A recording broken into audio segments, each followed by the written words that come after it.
Bienvenidos a nuestro segundo encuentro abierto del grupo de Sentimientos Trastornados. Nada, bueno, yo soy Renata, mi compañero Emiliano, somos los coorganizadores o coordinadores, no sé cómo lo quieran llamar, de este grupo. Les queríamos contar primero un poquito de qué se trata el grupo y después un poco más de nuestro encuentro de hoy. El grupo Sentimientos Trastornados arrancó el año pasado, más o menos en octubre fue, ¿no? O sea, estamos en nuestro mes de primer cumpleañitos. Exacto. Y nos venimos reuniendo una vez al mes.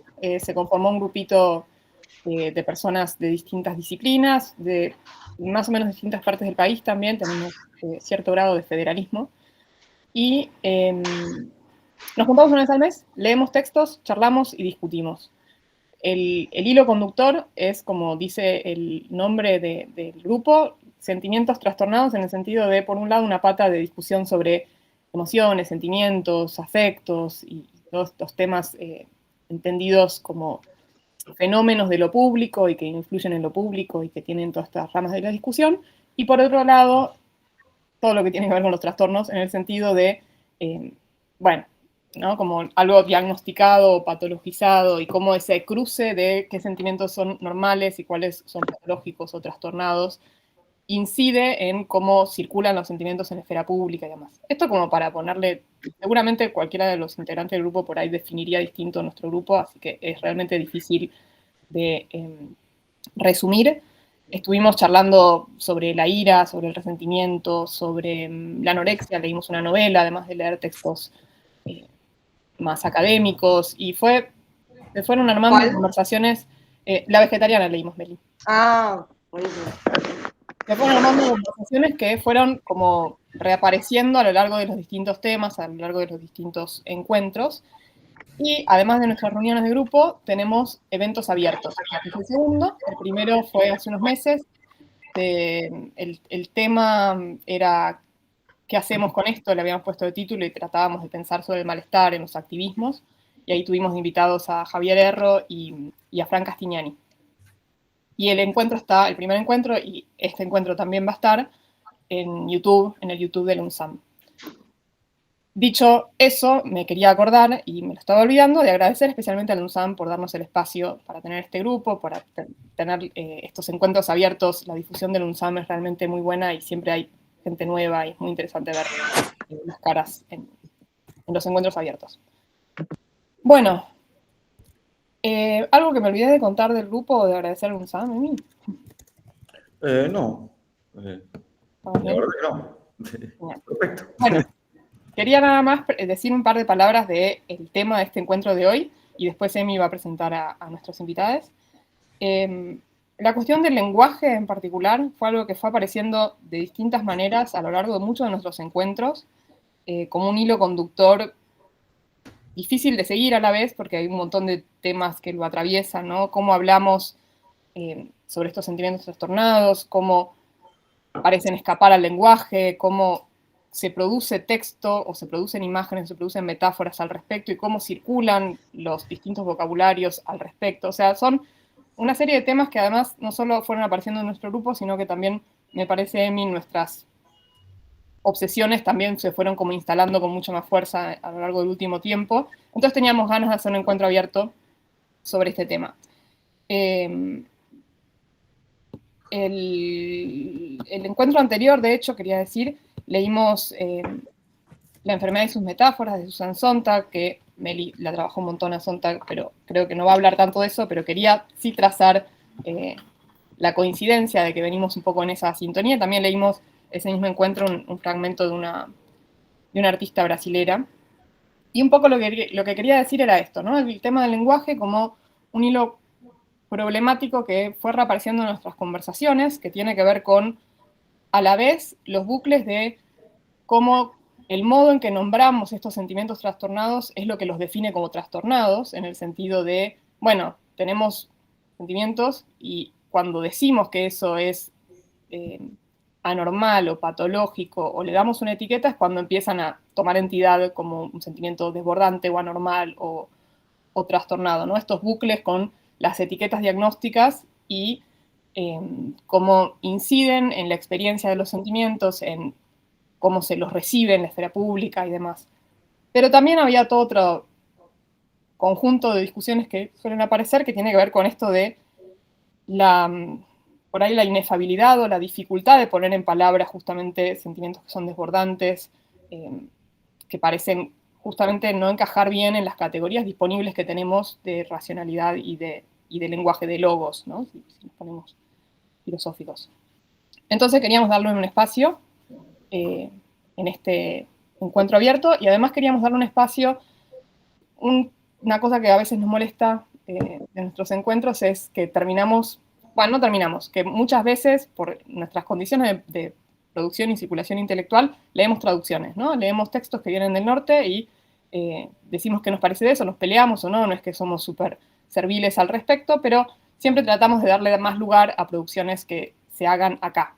Entonces, por eso la invitación a Eli y a Meli para ver estas producciones desde acá, de cómo poner en palabras o en distintos lenguajes, porque tampoco queríamos cerrar la idea del lenguaje a solo el lenguaje verbal escrito, ¿no? Los dos tienen prácticas un poco más desbordantes, ya que estamos con este campo semántico del desborde y el trastorno. Entonces, bueno, eso, como la introducción. Y Perfecto. le paso la palabra a Emi para que los presente a ellos. Yo me voy a encargar solo de... Hola, ¿cómo andan? Yo soy Emi, de presentar a nuestros invitados estelares de la tarde de hoy. No sé cómo se pronuncia el apellido de Meli, lo cual lo voy a decir Meli y voy a decir Eli, para que no queden en desigualdades. Eli y Chali, primero decir que me alegra mucho que estén aquí porque son dos amigos y los quiero mucho, así que para mí es como un golazo. Eli Chali es artista, investigador independiente y activista. Sus prácticas van desde la pintura expandida, la fotografía y la escritura, hasta el activismo social y las prácticas curatoriales en proyectos comunitarios. Ha publicado varias cosas y quizás el libro que nos impactó y nos motorizó a invitarlo es este librito que tengo aquí en mis manos, que publicó hace algunos meses la editorial Documenta, que se llama Socavón, y lo recomiendo mucho. Y Meli, cuyo apellido se me hace difícil de pronunciar y ella va a aclarar cómo es la pronunciación, es poeta, periodista y ensayista, estudió filosofía en UNSAM, coordina talleres de poesía y ensayo y es conductora del recomendable programa FMI, una filosofía muy interesante en el canal de streaming Postdata, y ha publicado varios libros, entre ellos el de Susan Sontag, y también este último, también el que motorizó la invitación, que son los poemas pornopsiquiátricos de Meli. Así que, hecha la presentación formal de nuestros dos invitados del día de hoy, entiendo que en el debate Eli salió victorioso y va a arrancar Meli esta conversación, ¿no? ¿Es así? Ya igual me arrepentí un poco, me parece que quiero ir primero, pero bueno, no voy a sacar Dale, por favor, que No estoy se puede buscando así. una cosa porque acaban de nombrar Claude Sontag, entonces preparo Voy a un poco. intentar con tu apellido. ¿Puedo empezar intentando tu apellido? Dale, Barnaboglu. impecable. ¿Impecable? Sí. Melina Alexia Barnaboglu va a comenzar esta hermosa conversación. No, dale, qué guacho. Bueno, no, largo si quieren. Bueno, Dale. muchas gracias nuevamente, Rena, Emi, Meli y el resto de los presentes por sumarse a esta conversación. Bueno, me he sumado a algunos encuentros de sentimientos trastornados, pero al igual que muchos, por no decir todos, no llego a hacerlo con la frecuencia que desearía. Voy a hacer una pequeña presentación. Soy un varón, mi color de piel es claro, casi podría decir que soy blanco si no fuera sudaca. Llevo puesto unos anteojos de marco metálico. Mi pelo es un pelo medio honguito, quiere decir que rapado al costado y un poquito más largo arriba. Estoy recién afeitado para la ocasión. Llevo puesta una remera a rayas horizontales, blancas y negras. Atrás mío hay un fondo blanco y la luz que entra es natural según el meridiano en el que nos encontramos. Bueno, la verdad que respecto, bueno, no sé, seguir hablando de los trastornos, ¿no? Viernes 3 de octubre, no sabría ni por dónde empezar, ¿no? Como Voy a empezar con una statement muy evidente de qué proceso doloroso que es la escritura, ¿no? Antes que nada, me parece que eso, digo, la relación entre escritura y sufrimiento pareciera siempre estar latente ahí, también como si fuera una suerte de campo de acción, ¿no? Que nos convoca para tratar de alguna manera hacer como una suerte de traducción de aquello que es indecible, ¿no? Como el dolor.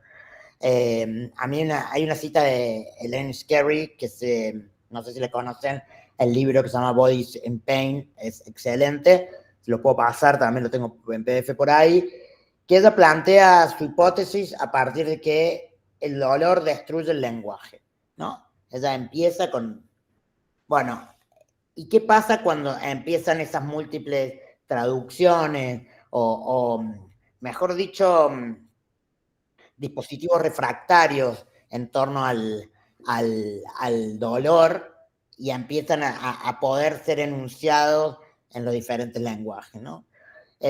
Obviamente que acá deberíamos poder discernir entre los diferentes lenguajes, no es lo mismo el lenguaje oral, escrito, hablado, que, no sé, el lenguaje visual, ¿no? Del arte, digo, Meli por ahí lo puede traer un poco en torno a Sontag, que lo ha trabajado mucho a partir de las imágenes de guerra, ¿no? Y todo ese universo semántico que tiene que ver con la representación de la muerte, el dolor, que me parece interesante lo que sucede ahí porque hay como una misión de la fotografía, ¿no? El reportero de guerra parecía tener como, que el Sontag lo plantea ante el dolor de los demás, tenía como una misión. La misión era poder hacerle saber al mundo el estado de cosas en otro territorio para producir sensibilidad. Bueno, no sé cuántos años después de Vietnam, que ya analiza Vietnam, estamos en 2025, el mundo está colapsado de esos artefactos que dicen ser imágenes, aunque yo considero que no, estoy para discutirla un rato. Por lo tanto, la producción de discursos de la muerte y del dolor están atiborrados en todos los teléfonos. Digo, no hace falta buscar mucho para encontrar el cine gore más realista que queramos a tan solo un scrolleo. Sin ir más lejos, me parece que la televisación vía streaming del genocidio de Palestina es un claro ejemplo de cómo las imágenes empiezan a diluir sus efectos, ¿no? Pero bueno, podríamos pensar que el dolor también es un efecto, y a mí me interesa trabajar imagen y dolor, ¿no? Como si fuera no un par o un binomio para contrastar o para comparar, pero sí que tienen formas de aparición similares. Pero bueno, sin irme tan al nudo de la charla, que seguramente aparece después, les quiero contar del librito, aquí está. Su nombre es Socavón, Multitud, Desplazamientos, Escritura. No sé si pudieron leer un fragmento del libro, es mi primer libro en prosa. Creo que la pretensión de la escritura cuando lo comencé fue tratar de encarar un ensayo que tenga, digo, utilice como artificio literario la autoficción, ¿no? Sin que la veracidad importe, porque yo creo que la verdad no es importante, no hay algo más real que la ficción, pero sí que parezca, ¿no? Que tenga carácter de testimonio, ¿no? Carácter testimonial. A mí ese uso de la primera persona me parece muy interesante. No considero que lo sepa hacer muy bien, porque muchas veces me sale la primera persona verdadera, ¿no? Me cuesta la ficcionalización, pero sí considero que hay mucha gente que lo hace excelentemente bien. En Argentina hay una gran tradición de autoficción, literatura del yo, que un poco ya también está un toque desbordante, ¿no? Digo, de la ratificación identitaria a partir del testimonio, a sabiendas que el testimonio es dispositivo policíaco, ¿no? Originalmente de la religión y de la policía. Entonces, digo, es como un problema cómo hacer uso u ocupar la literatura del yo, la autoficción o traer narrativas que atañen a la vida personal sin como caer en esta cosa. No digo que caer sea un problema, ¿no? Pero sino una reiteración que es más de lo que ya circula, ¿no? Yo veo un giro que seguramente Emi, Rena y muchas personas presentes acá lo deben saber mejor. Veo una aceleración en los últimos 10 años de ese modo de producción. Creo que tiene que ver con cierta globalización de las políticas identitarias, que bueno, ya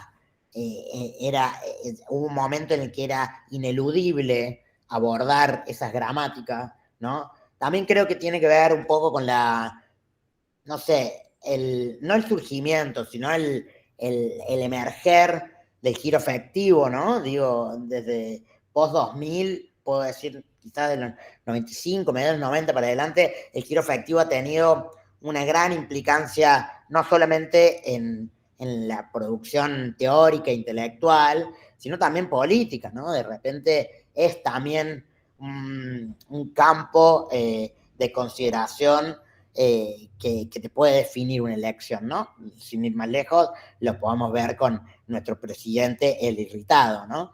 Que bueno, si quieren después podemos volver a eso, que me parece súper, no sé, importante, relevante para tratar de entender esta coyuntura a punto de estallar. Así que bueno, un poco esas eran las preocupaciones que tenía cuando comencé a escribir el libro. Debo admitir también que el trabajo con Gabriela, que es la editora y directora de Ediciones Documenta, que ella también es artista, entiende la editorial como la edición como una práctica artística. Fue un trabajo espectacular, durísimo, pero espectacular, porque ella hizo, no sé, un acompañamiento muy sensible, muy propio del acompañamiento terapéutico, que llega un momento en el que ese trabajo pareciera que se agota y bueno, hay que pasar a otra cosa. Gaby me acompañó de una forma muy, muy amorosa, muy generosa, ¿no? Sobre todo, me da la sensación de que detectó algunas cuestiones que para mí eran importantes del libro y por el contrario de querer como ortopedizarlo a la colección, que esta colección que se llama Escribir tiene grandes nombres, no sé, Santiago Loza, Camila Sosa Villada, Juan Forn, ¿no? Y yo estaba con el mismo síndrome de estafador que tengo acá, estaba en ese momento ahí, ¿no? Y dije, bueno, ¿yo cómo me voy a acoplar a ese vecindario, ¿no? Si yo no tengo nada para dar. Y efectivamente ella, nada, descubrió que lo que tenía para dar eran justamente algunas interferencias, algunas faltas de consistencia, no sé, cierto carácter fragmentario de mi modo de escribir, que es un reflejo opaco, extraño, de mi modo de pensar, ¿no? Que también podemos volver a eso, que creo que es un problema interesante. Entonces, no sé, yo las primeras 20 páginas de Word las escribí en una sentada, no sé, en 10 días ya tenía un material que era, que estaba sucediendo, brotando, así sin límite, y en un momento, ¡tuc!, me clavé, pero radicalmente. Entonces, bueno, empecé a activar todos los mecanismos que activo cuando me pasa eso, que bueno, como artista visual tengo un trayecto recorrido mucho más largo, por lo tanto, alguna estrategia o algunas vías de escape a la traba he desarrollado, y bueno, con la escritura ya algunas también, y no pasaba, ¿no? Llegó un momento que se puso muy espeso el proceso de escribir, y Gaby empezó a entrar al archivo, ¿no? Se lo compartí, hicimos una lectura en común. Entraba al archivo y buscaba una frase y me decía, abrí ventana acá. Después, un poquito más adelante, esta idea está repetida y es mejor como está en el otro lado.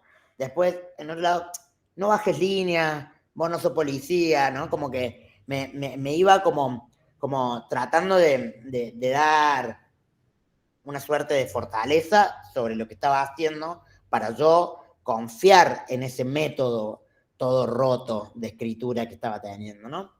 Y después eso se volvió a lo largo del libro, bueno, logré destrabar, me logré avanzar y el resto ya me salió como trabajarlo por entregas.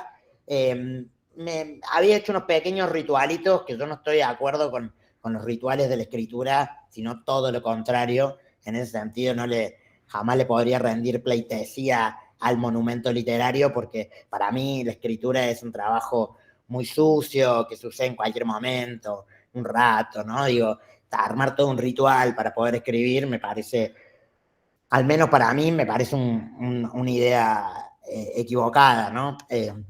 Tampoco me interesan esas escrituras cuando las leo. Pero sí había encontrado algunos atajos, por ejemplo, escribir de noche, que en el libro lo cuento. Entonces, en un momento, todo empezó a tener que ver con el libro, ¿no?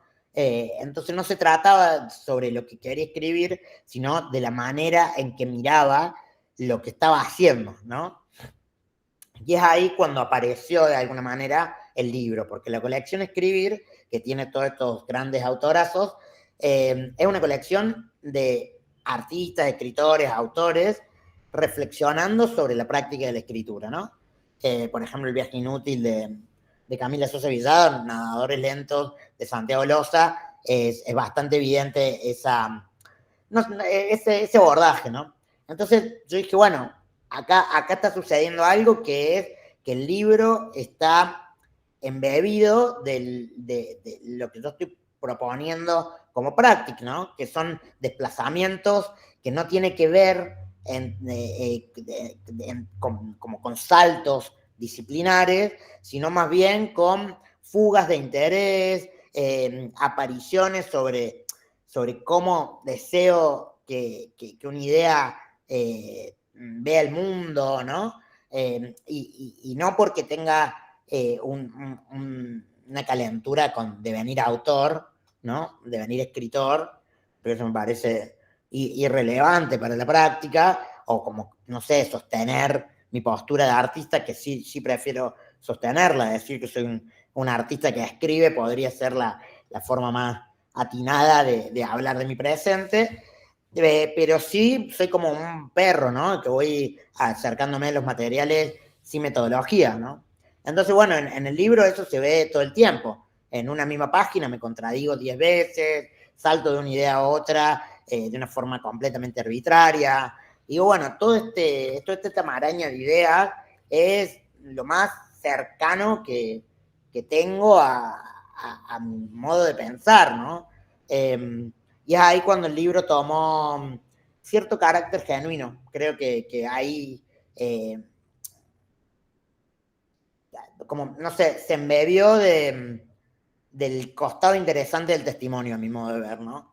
Que no es el testimonio que busca someter al otro a partir de la lástima o a partir de la exposición biográfica, ¿no? Y que toda esta cosa dolorosa latinoamericanista que hay por estas latitudes, que yo no puedo más con eso, que seguramente está, porque digo, la precariedad siempre está presente, la relación territorial siempre está presente, son esas cosas de las que no nos podemos escapar, como nuestra subjetividad, ¿no?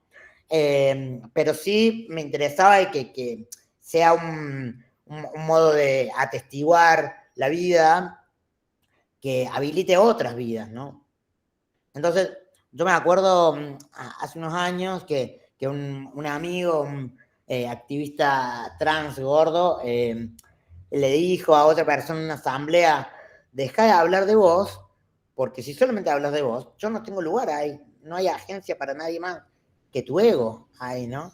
Entonces, a mí eso me pareció como espectacular, como una política incluso, ¿no? Entonces, eso es lo que me interesaba que pase. De igual modo, de lo que nos queremos escapar sigue emergiendo, ¿no? Porque el fantasma aparece en todos lados.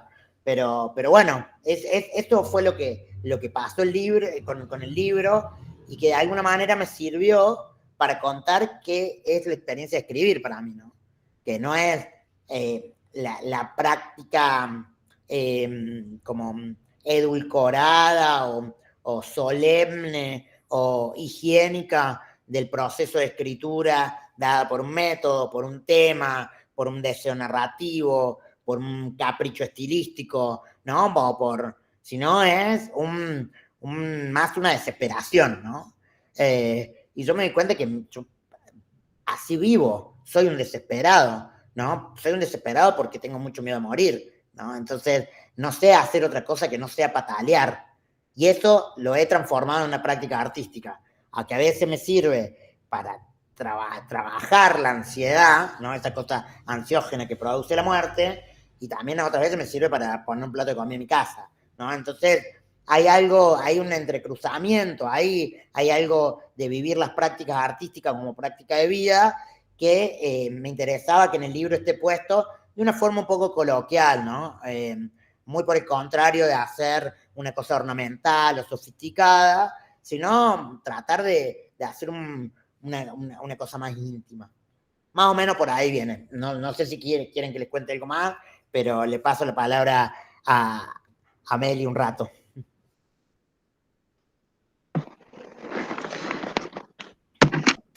Vamos, por ahí podemos seguir como cruzándonos, ¿no? Y después quiero que leas, obvio. Yo también voy al final leer. Por ahí podemos hacer un cruce ahora más teórico y si quieren después pasamos a la parte más divertida que es que vamos a leer, ¿no? ¿Te parece? Puede ser. ¿Te animás? No, porque la verdad que los textos si los pudieron, o sea, no sé si pudieron ver los materiales, no sé, siento que dialogan un montón Socavón y los poemas del libro, los poemas pornopsiquiátricos. Pero bueno, voy a, en base a lo que dijeron, creo que voy a cambiar todo y les voy a contar un poquito de Sontag, porque ya que la estuvieron leyendo, o sea, ¿qué leyeron? ¿La enfermedad y sus metáforas?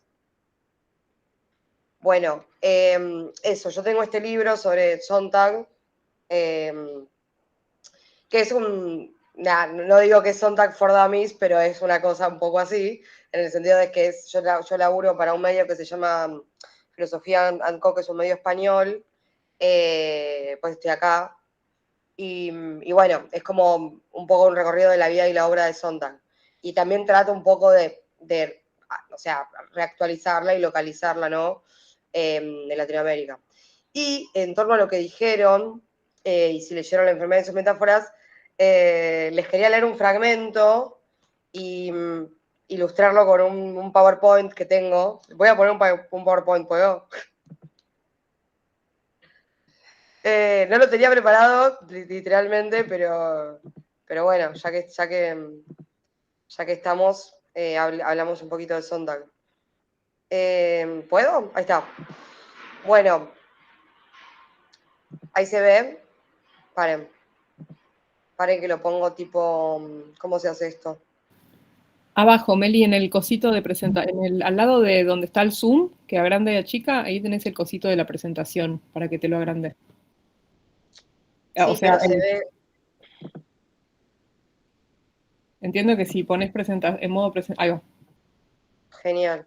Bueno, es un retrato maravilloso de Sontag, ya con cáncer, que se lo hace su última novia, Leibovitz. Bueno, también, esto es terrible, son las fotos de... Digo, muestro esto porque quizás es algo que no está, que se ve tanto, perdón lo abyecto.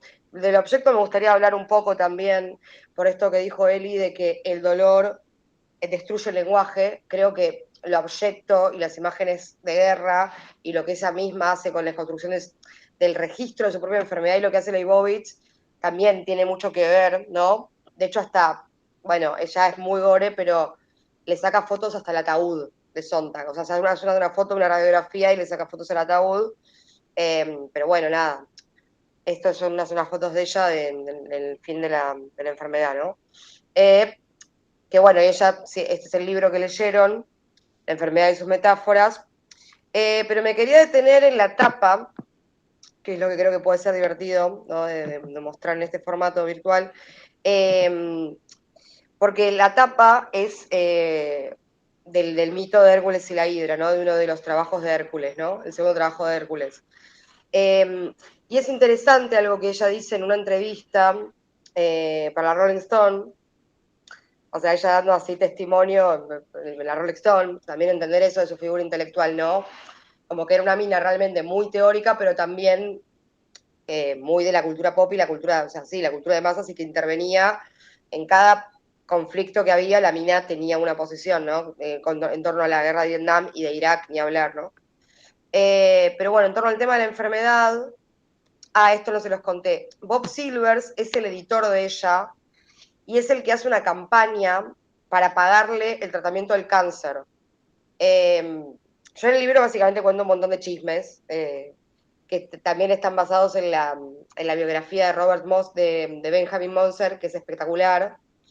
Pero bueno, también eso, ¿no? La chabona, Sontag, hace como una especie de, a ver, un poco vuelve pública su enfermedad y con este gesto, ¿no? De que la comunidad intelectual pague por su tratamiento. O sea, le pide al editor, o sea, más bien es algo que dialogan con el editor, el editor hace una colecta para el tratamiento del cáncer de Susan Sontag, porque la verdad que eso, pues, si bien es una intelectual yankee, del norte global, lo que sea, blanca, lo que queramos, todos los categorías que queramos agregar a esto, que le pueden ser muy distantes, nada, no era una mina que podía tipo, pagar 10, no sé cuántos miles de dólares por una enfermedad como el cáncer en ese momento. También es interesante otras lecturas, ¿no? De este mismo tema. Anne Boyer, no sé si la tienen, un libro hermoso que se llama Desmorir, The Undying. Es una autora también yankee que discute este texto de Sontag, porque básicamente, y si lo leyeron, exacto, si lo leyeron este texto, ahí la tesis de Sontag es justamente ante la falta de información y evidencias científicas sobre el cáncer, se mistifican y proliferan las interpretaciones del cáncer. Lo que va a decir Anne Boyer es lo contrario, ¿no? Ahora hay tanta información al respecto del cáncer que el sistema médico oncológico, y es lo que ella analiza, ¿no? Su mayor capacidad de patologización es a través del manejo de la información, ¿no? Al punto de que la gente se autodiagnostica, etcétera, y hay como incluso páginas de internet para calcular la sobrevida, digamos, poniendo como ciertos ítems, una persona con cáncer puede enloquecer, básicamente, en torno a esta palabra me gusta mucho, pero ¿cómo se dice? Infección. Bueno, cuestión que está bueno el paralelo porque eso, una cosa es lo que plantea Sontag, es la mistificación total, y lo que muestra Boyer es que esa mistificación sigue, pero a través de digamos, de la pseudo realidad que genera la proliferación de información científica, ¿no? Bueno, y obviamente lo que se mantiene, ¿no? Es el lucro absoluto de las empresas de oncología, ¿no? En ambos casos. Bueno, y los cruces con el género. No, les quería mostrar esto de la representación que ella elige para la tapa, y leerles un poquito del libro. Si quieren lo leo mientras lo miramos. ¿Se escucha? Sí, leo. Bueno, concluye que la razón por la cual existen tantos mitos en torno a la tuberculosis y el cáncer es porque ambas eran consideradas enfermedades de la pasión, es decir, que atañen a algo más que el cuerpo físico, o incluso que sus dolencias físicas tienen su correlato en un malestar espiritual. Y si bien mostrará la cadena de mistificaciones románticas que eso conlleva, la pasión será una dimensión que es importante considerar, pero en otro sentido. Hay un tono heroico en este libro que es el mismo que le otorga su tono vulnerable. Y es algo que ya se expresa desde la imagen que Susan eligió para la portada, una representación del segundo de los 12 trabajos de Hércules combatiendo a la Hidra, un monstruo de infinitas cabezas, con solo una que es mortal. Según una interpretación simbólica, cada trabajo de Hércules estaba ligado a un signo del zodíaco, a efectos de confirmar que Hércules era un héroe solar. La hidra estaba asociada al signo de Cáncer. Cuando Jonathan Cott, es el entrevistador de la Rolling Stone, le pregunta al respecto, Sontag responde que cuando la eligió no sabía que esa era la simbología y que nunca se le ocurrió investigar qué significaba cuando la vio. Sencillamente la eligió por el impacto que le generaba esa imagen. Y dice esto, Sontag. Hay algo infinitamente conmovedor en la representación de la fuerza humana cuando un hombro está tanto o más elevado que la cabeza. Esto es esta. Hay algo infinitamente conmovedor en la representación de la fuerza humana cuando un hombro está tanto o más elevado que la cabeza. Creo que representa algo increíblemente apasionado, vulnerable, ¿no? Algo infinitamente apasionado, vulnerable y fuerte. Me di cuenta que siempre que miro un dibujo de alguien que está con la cabeza baja y un hombro alzado, siento una especie de dolor. Y después está la capa y la manera en que se abre la boca y el cuerpo en escorzo. Levanta su arma, pero es la hidra la que prácticamente lo está atacando a él. Y uno siente que no podrá bajar el arma antes de que la hidra lo sorprenda por un costado. De modo que lo que la imagen me transmite es una combinación de vulnerabilidad y de pasión. Fin de cita. Y sigo diciendo esto. De hecho, casi todos los otros grabados que he visto sobre el segundo trabajo de Hércules no son así, ¿no? Estos. El héroe parece dominando a la hidra. Sontag termina diciendo, supongo que la única conexión que hice con la hidra es que esas ideas sobre el cáncer son como las hidras. Les cortas la cabeza y vuelven. Bueno, no sé, varias cosas en torno al tema, ¿no? De los sentimientos trastornados. Como que la enfermedad es esta combinación, ¿no? Ya dice, de vulnerabilidad, de pasión y de fuerza, que es representada con con el mito de Hércules y demás.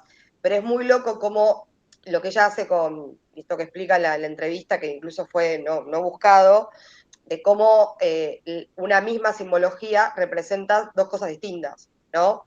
La representación de la fuerza de Hércules dominando la hidra, y por otro lado esta, donde el héroe es, dominado por los poderes, ¿no? Mitológicos, en este caso representado en la hidra, que sería el cáncer, ¿no? Entonces, no sé, siempre me llamó la atención como esta, para pensarlo, ¿no? Más allá de Sontag, ¿no? En el espectro que tienen las enfermedades, en el espectro de discurso que tiene cuando nos referimos a la enfermedad, ¿no? Y sobre todo al cáncer, que, como vieron en la primera de sus metáforas, se lo asocia no solo como una enfermedad de la pasión, sino de la represión, de la debilidad, etcétera, ¿no? Bueno, después el otro que para mí es espectacular, es el sí de sus metáforas, que eso es incluso, ya lo escribe 10 años después, cuando muere Paul Thek, que es su mejor amigo, muere de VIH, y bueno, y ahí escribe la adenda del sí de sus metáforas, donde la operación sigue, pero en este caso no con la equiparación entre cáncer igual muerte, sino la equiparación de SIDA igual homosexualidad, ¿no? Y de cómo hay, no solo hay una mistificación, sino que hay directamente una moralización sexual de eso.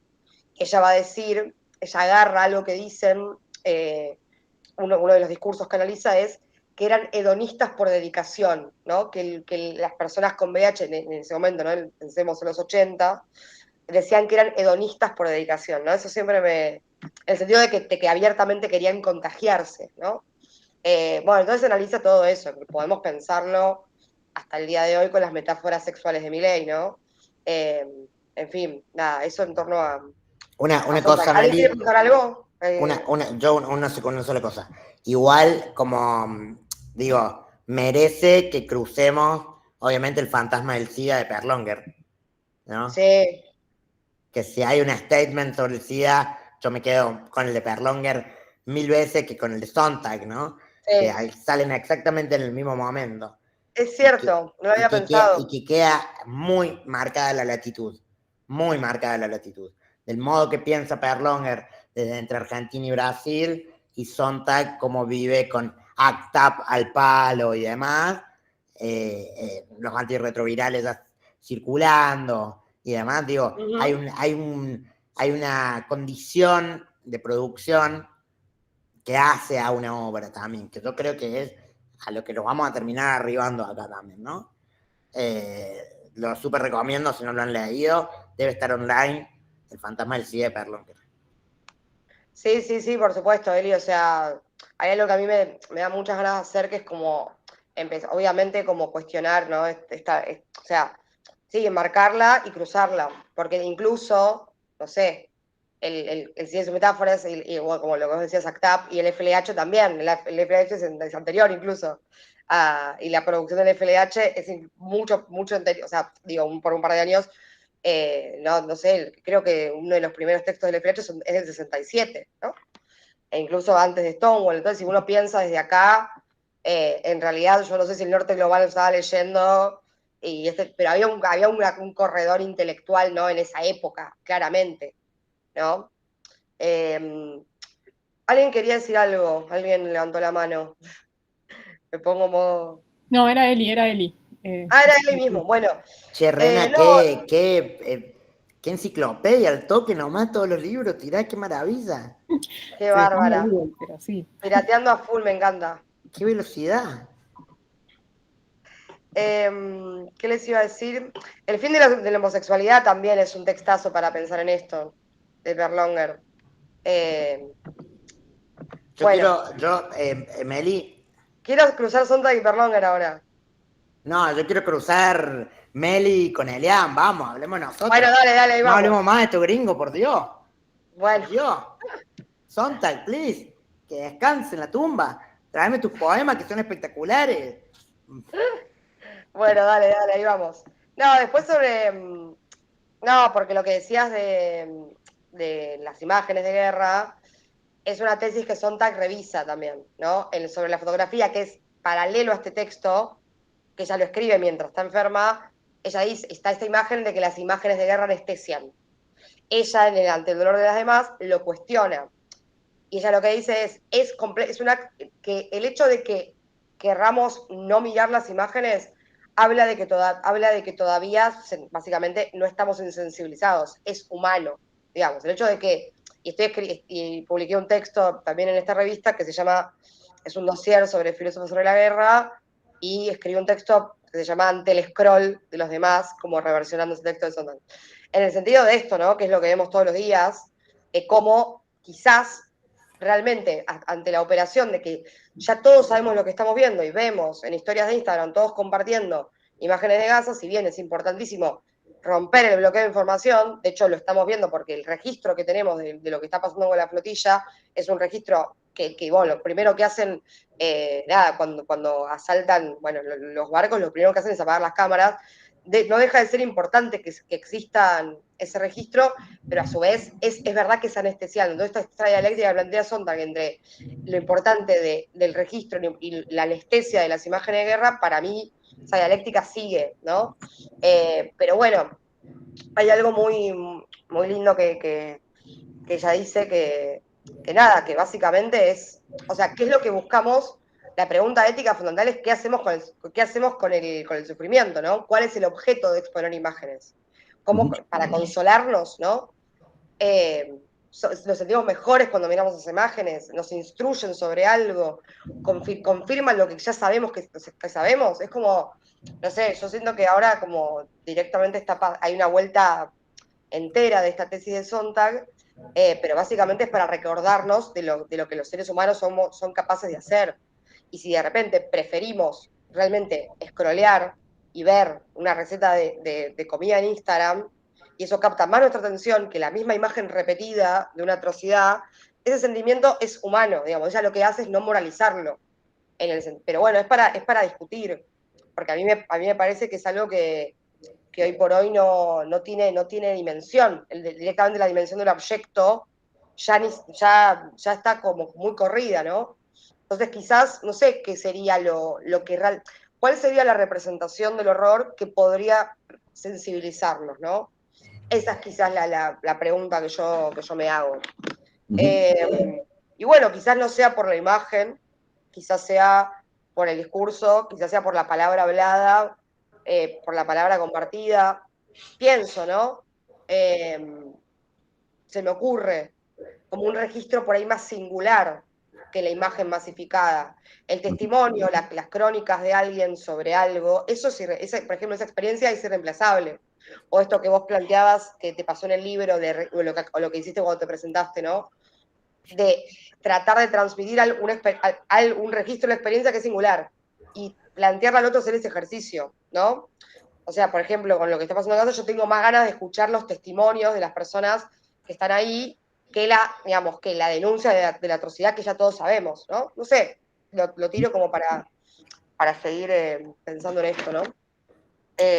Un paso anterior, para devolverles una pregunta a ambos. Cuando Eli comenzó el encuentro, traía la cita en torno al dolor destruyendo el lenguaje, o al dolor socavando el lenguaje, y Mel insistió mucho en el problema de la enfermedad en Sontag. Yo les preguntaría qué lugar ocupa en su escritura, en sus procesos creativos, no solo en la escritura, ¿no? Sé que Eli trabaja otros procesos creativos que no son solo la escritura. ¿Qué lugar ocupa la enfermedad, la locura, el trastorno, esas experiencias psíquicas, somáticas, sintomáticas, que no son fáciles de asir en lo que llamamos normalidad o cordura? ¿Qué lugar ocupa la enfermedad, la locura, el síntoma en sus trabajos creativos? De hecho, la contratapa del libro de Meli comienza diciendo, este iba a ser un libro sobre la locura, ¿no?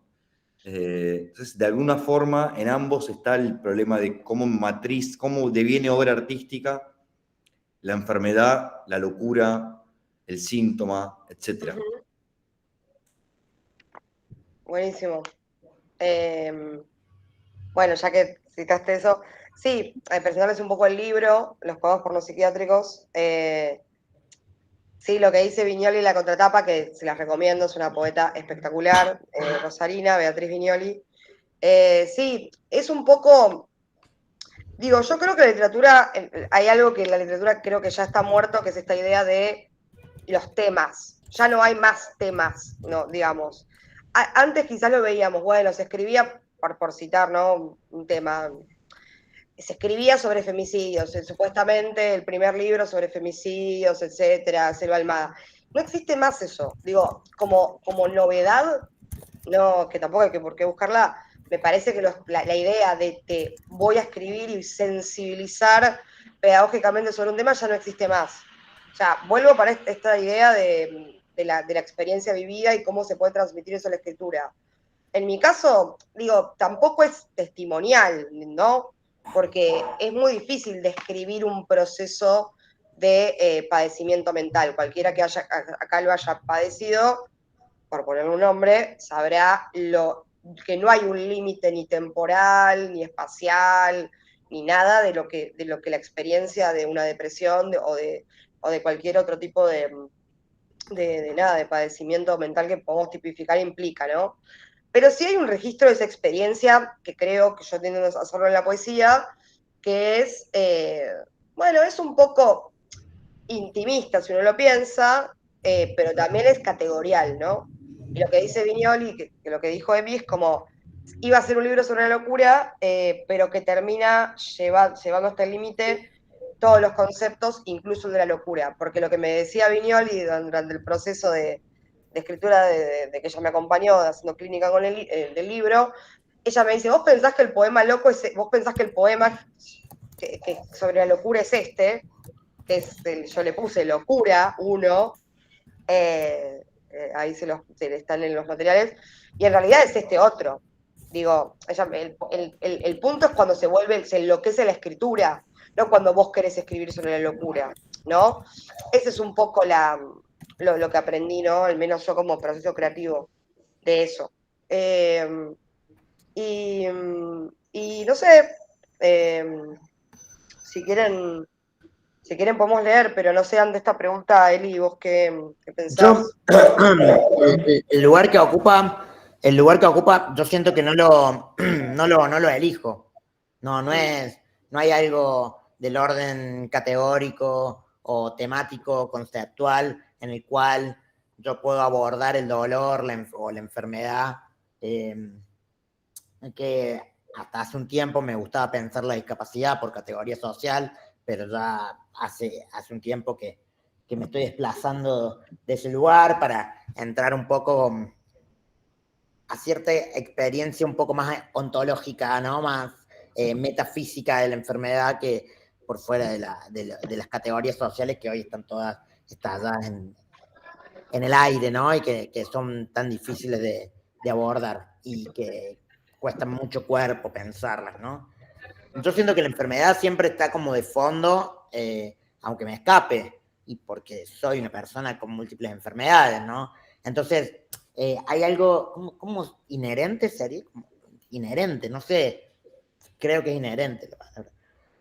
Entonces, yo, aunque lo que haga como procedimiento formal, técnico, estético y demás, no esté el dolor en el centro como eje conceptual o como criterio, lo pongamos como criterio, o consideración, lo que sea, siempre está, ¿no? Siempre está. Yo siento que hay algo como operando en segundo plano del dolor y la enfermedad en mí, ¿no? Pienso, por ejemplo, cómo eso afecta más justamente en el procedimiento, en hacer las cosas acelerado, a la falta de paciencia, ¿no? A la desmesura, ¿no? Hay algo del dolor que produce desesperación también, ¿no? Yo siempre cuento que yo soy sordo, ¿no? De este oído no escucho nada y de este oído escucho muy poquito. Entonces yo me saco el audífono y quedo completamente, este aparatito que tengo acá, quedo completamente en silencio, pero completamente en silencio, nada escucho. Y cuando me lo pongo al audífono, empiezo a hablar con una verborragia terrible. Uso audífono hace años y no lo puedo parar, ¿no? Hay algo de conectarme con el sentido que me desespera porque sé lo que significa no tenerlo, ¿no? Algo así como ver todo lo que pueda ver por riesgo a no ver, ¿no? Y pienso cómo eso pasa en otras enfermedades, ¿no? Por ejemplo, lo pienso en mi capacidad de locomoción, ¿no? Moverme. Digo, no sé si saben, pero yo gran parte del año me paso trabajando, por trabajo me la paso viajando. Entonces digo, justo un cuerpo que le cuesta tanto caminar, camina tanto, ¿no? Es una locura, ¿no? Y hay otros binomios ahí que pasan con mi trabajo que me parecen un poco más evidentes y medio acartonados, pero no puedo dejar de verlo. Por ejemplo, la escala en mi obra visual, que es radicalmente grande, y yo soy una persona de talla baja, ¿no? Entonces, digo, el punchline evidente podría ser, bueno, es una persona que tiene complejo de inferioridad, pero no es para mí no es tan sencillo, ¿no? Pienso que el complejo de inferioridad lo puedo tener más por varón, ¿no? Como por pene portante, que por enano, ¿no? Me parece que ahí la marca de género es mucho más fuerte que la condición debilitante del cuerpo, ¿no?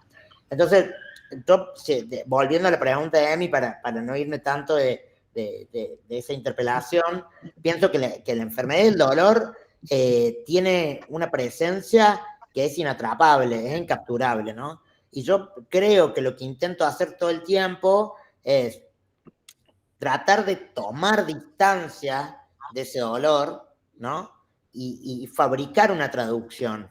No sé qué tipo de traducción, pero hay algo ahí que me parecen como que el arte tiene algo para hacer, ¿no? Y por eso creo que no que sea pedagógico, ni que cure, ni sea rehabilitante, sino que tiene una capacidad de transformar la experiencia, ¿no? Pienso que, no sé, el dolor es signo y significante en simultáneo, no sé, es individual y es común, ¿no? Es del otro y es mío, me marca el cuerpo y marca el mundo, es como que el dolor y la enfermedad es un gran tema, que de algún modo es una representación en otra escala de la muerte, ¿no? Que es como la muerte hace eso también, ¿no? Entonces yo creo que es un modo que tiene la presencia, ¿no? Esa composición activa, ¿no? De la muerte en otra escala, con la cual sí puedo dialogar, porque con la muerte yo creo que nadie puede dialogar, ¿no? ¿Qué se puede hacer más con la muerte más que intentar representarla, ¿no? No hay nada que hacer con ella, ¿no? Y además por su carácter inminente y demás, ¿no? El dolor puede ser circunstancial y puede ser histórico, tiene una no sé, un montón de capas para poder, no digo zafar, pero paliar un rato la tortura que produce la muerte, que me parece súper interesante. Yo pienso que el arte, siempre, de una pintura, una escultura, una canción, de fondo, detrás telón, de telón de fondo, creo que está la muerte siempre, ¿no? Hay algo de la expresión que tiene esa y que es como si fuera un berretín prelingüístico, no sé cómo explicarlo de otra manera, casi, ¿no? Hay una cita que la estaba buscando hace un ratito de Anne Boyer, que es la que escribió Desmorir, que dice: el dolor, en efecto, es una condición que crea excesiva apariencia. El dolor es un sentimiento fluorescente, ¿no? Y yo, bueno, interesante pensar el dolor como una fluorescencia, ¿no? Un sentimiento fluorescente, algo que no puede ser elegido, ¿no? No. Y que crea excesiva apariencia. Me parece también interesante, ¿no? Porque el dolor fabrica máscaras todo el tiempo, ¿no? A mí me parece muy interesante esos estados prediagnósticos en el cual intentamos enunciar lo que nos pasa y lo hacemos con descripciones que son muy artísticas, ¿no? Con Emi ya hemos hablado de esto, por ejemplo, me duele es como un calor amarillo, lo siento como una nube, ¿no? Como hay como si fuera un sentido poético involuntario, ¿no? Que es el lenguaje tratando de ordenar la experiencia, ¿no? Esa atracción pienso que es la forma en la que está el arte desplazándose siempre, el dolor y la enfermedad dentro del arte, ¿no? Desplazándose todo el tiempo dentro de la práctica artística para mí. Entonces, no puedo asignarle un lugar específico. Si lo pudiera asignar un lugar específico, obviamente que sería el de dejarlo atrás. Claro, sí. No le encuentro. El único dolor que me gusta es el de las prácticas sexuales, y tampoco tanto, ¿no? Pero es el único dolor que prefiero, por lo tanto no sé en qué momento el dolor, aunque sea materialidad básica y conceptual de la literatura universal, lo preferiría tener, ¿no? Ahí también salía algo en ambos, pues aparece la cuestión del dolor como propio y común y compartido, y en ambos traían la experiencia de editar con otros, la experiencia de las clínicas de escritura, de edición, etc. Me pregunto, dado que son dos escrituras donde el yo poético está ocupando un lugar importante, ¿qué lugar ocupan los otros en sus procesos creativos? Los otros amigos, editores, compañeros de activismo, enemigos, libros, tradiciones, fantasmas, muertos, los otros, ¿no? No solo el yo, sino el otro, ¿no? ¿Qué lugar ocupan en su escritura y en sus procesos creativos? Está muy bueno. No, me generó tantas preguntas la intervención de Eli que quería también empezar por ahí. Porque, a ver, me pongo muy de filo. Pero vos lo que dijiste es que el lenguaje busca ordenar la experiencia. Entonces, si la poesía es una técnica que podemos pensar que busca desordenar el lenguaje, entonces, ¿qué le hace a la experiencia, a la poesía? ¿No? Porque esto que vos decías, el dolor amarillo, es un desorden en el lenguaje, ¿no? Estás provocando un desorden en el lenguaje al hacer esa imagen poética, y yo creo que lo que hace es expandir lo que hace esa imagen que desordena el lenguaje es expandir la experiencia. Y pareciera que es más críptico, porque no es un significante común, pero a la vez es lo más singular que yo te puedo transmitir. Y con esa singularidad puedo tocar al otro, ¿no? Entonces es como, ¿por qué? Porque el otro puede hacer la propia. Puede hacer esa reconstrucción poética de los sucesos, digamos. O sea, puedo decir, bueno, a mí este dolor que siento es azul, ¿no? Lo que sea, digo, siguiendo con la metáfora que usaste. Entonces, nada, me hace pensar bastante eso. Yo creo que, digamos, soy muy, muy fundamentalista de la poesía. Yo creo que que es un discurso, una experiencia del mundo que puede captar algo sí, de las experiencias traumáticas, dolorosas, atroces, etcétera. Y yo al menos tu pregunta con respecto a los otros, justamente la poesía es una escritura que es imposible que sea solitaria y que sea privada.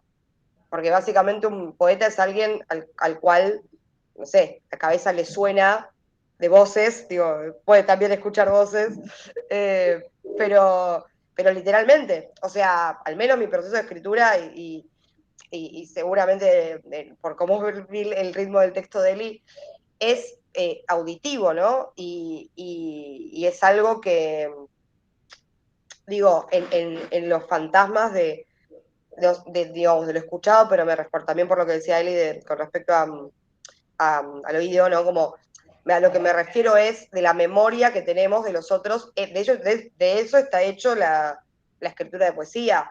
No es que yo racionalmente me pongo a escribir un texto y argumento o narro, porque para mí escribir poesía no es narrar, no es argumentar, es otra cosa, es lo más parecido a traducir una experiencia, un sentimiento interior. Entonces, bueno, no sé, en el libro mío aparece desde la psiquiatra a un extraccionista, a un amigo mío que perdió una pierna, a personas que desconozco o que he imaginado, nada, gente con parafilias y gente que practica BDSM en una fiesta cuyos nombres jamás sabré, a amigas, a amantes, etcétera. O sea, un registro de lo más, de lo muy íntimo y de lo muy extraño también. Nada, eso. A mí ¿se escucha? Escucho un ruido loco. Se escucha un eco.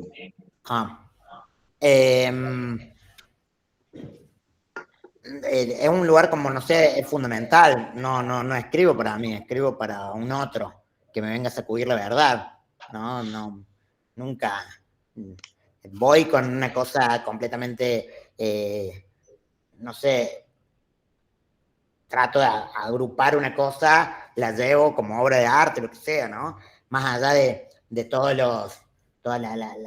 las piruetas posibles de los estilos, las disciplinas, las éticas, las estéticas, incluso los procedimientos éticos sobre eso, pero al fin de cuentas trato de hacer algo que entable una conversación, ¿no? Que me haga, no sé, como encontrar un motivo por el cual vivir, ¿no? Sí o sí el otro lo necesito para eso, ¿no? De la forma en la que parece, sí, bueno, para mí la imagen de las referencias y demás es como de un cuervo que te picanea el cuello, pero puede ser Marx, mi Expósito o mi papá, ¿no? No sé, cualquiera puede ser.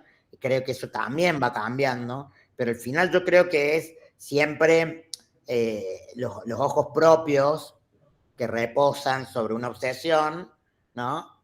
Y que lo uso yo para mirarme a mí mismo, ¿no? Pero al final el otro es un lugar con el cual, no sé, se pueda hacer un trabajo sobre una verdad común, ¿no? Nunca me pasa de que la obra ninguna obra, a mí nunca me pasó esa cosa de la obra terminada. Digo, bueno, el estado ahora de esto que estoy proponiendo está acabado porque tienen que entrar los otros de modo activo, ¿no? De modo pasivo me refiero que sin que lo sepan, ¿no? Siempre están, es imposible, acá está lleno de gente, ahí también vivimos atormentados por los fantasmas de los otros, ¿no? Pero el momento que aparece activamente el otro, ¿no? Un espectador, un lector, un usuario, un oyente, lo que sea, te empieza como a tambalear eso que uno hace y empieza a tener como derivas, ¿no? Y ahí es cuando la obra tiene una capacidad emancipatoria que es espectacular, ¿no? Porque es fabricar vida de alguna manera, ¿no? Dejar que algo vibre y que tome un curso, errante o no, por fuera de tu control, ¿no? De tu tutela obsesiva. Y a veces es algo muy doloroso que finalmente lo lográs soltar también, ¿no? Entonces, el otro siempre para mí está ahí y cuando no está, para mí es desesperante, ¿no? Entonces, no se trata de que haya un lector que complazca tus caprichos, ¿no? O un lector que solamente te pelee. Lo importante es que haya alguien, ¿no? Porque ese alguien ratifica mi existencia, ¿no? A partir de la mirada del otro. Si no le hubiéramos otorgado nunca ese valor a la mirada de los demás, no estaríamos discutiendo absolutamente nada, ¿no? Es la forma en la que entendemos el mundo que nos compone, ¿no? Y para mí lo interesante de todo eso es cómo el arte echa luz al detalle del mundo, ¿no? Eso me parece como interesante, ¿no? Como pensar que lo mismo que está ahí, verlo de otra manera, ¿no? Entonces, eso que está ahí también es ese otro que está ahí, ¿no? Nunca es uno solo. Entonces, a mí esa cosa, viste, del artista, que se desprendió de la obra, o cerró un ciclo, una etapa. Yo digo, no sé, incluso ni siquiera hace falta seguir produciendo. No tiene que ver con un estado progresivo de la producción o un estado latente de la producción. Digo, hay grandes artistas, escritores, pensadores que han producido muy poco, ¿no? Y con eso es una caja de resonancia para el resto de la historia. Entonces, digo, para mí son artefactos vivos, en la medida de que haya alguien dispuesto a manipularlo, a robárselo, a romperlo, a cuidarlo, ¿no? Me encanta. Me encanta. Che, Ren, ¿querés preguntar algo? ¿Querés intervenir?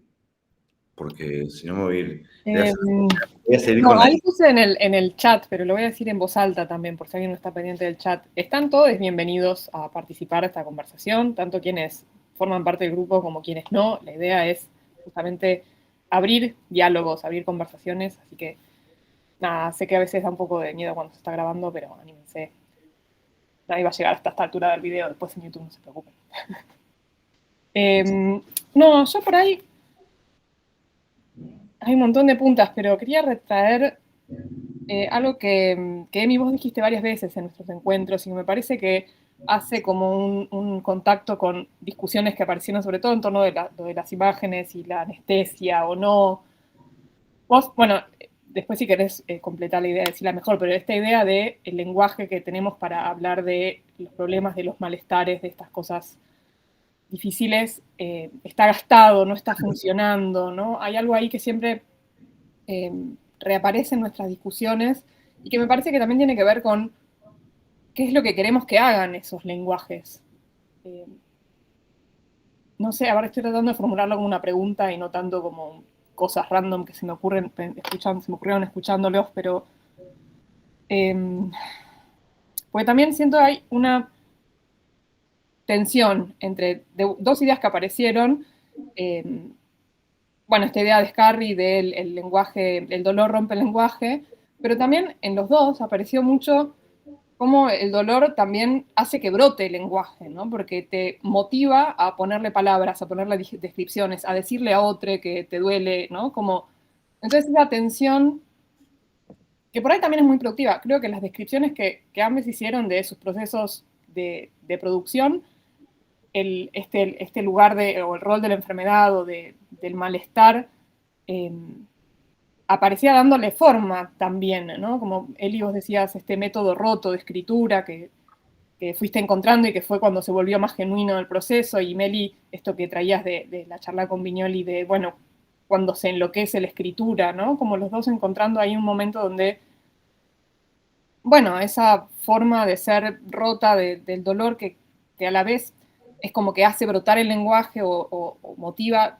descripciones y encontrar imágenes porque es una necesidad, porque como creo que hay algo a reconocerle al dolor que mueve, digo, que te hace, ¿no? Como yo siempre lo pienso como el reverso de que algo te importe es que te pueda doler.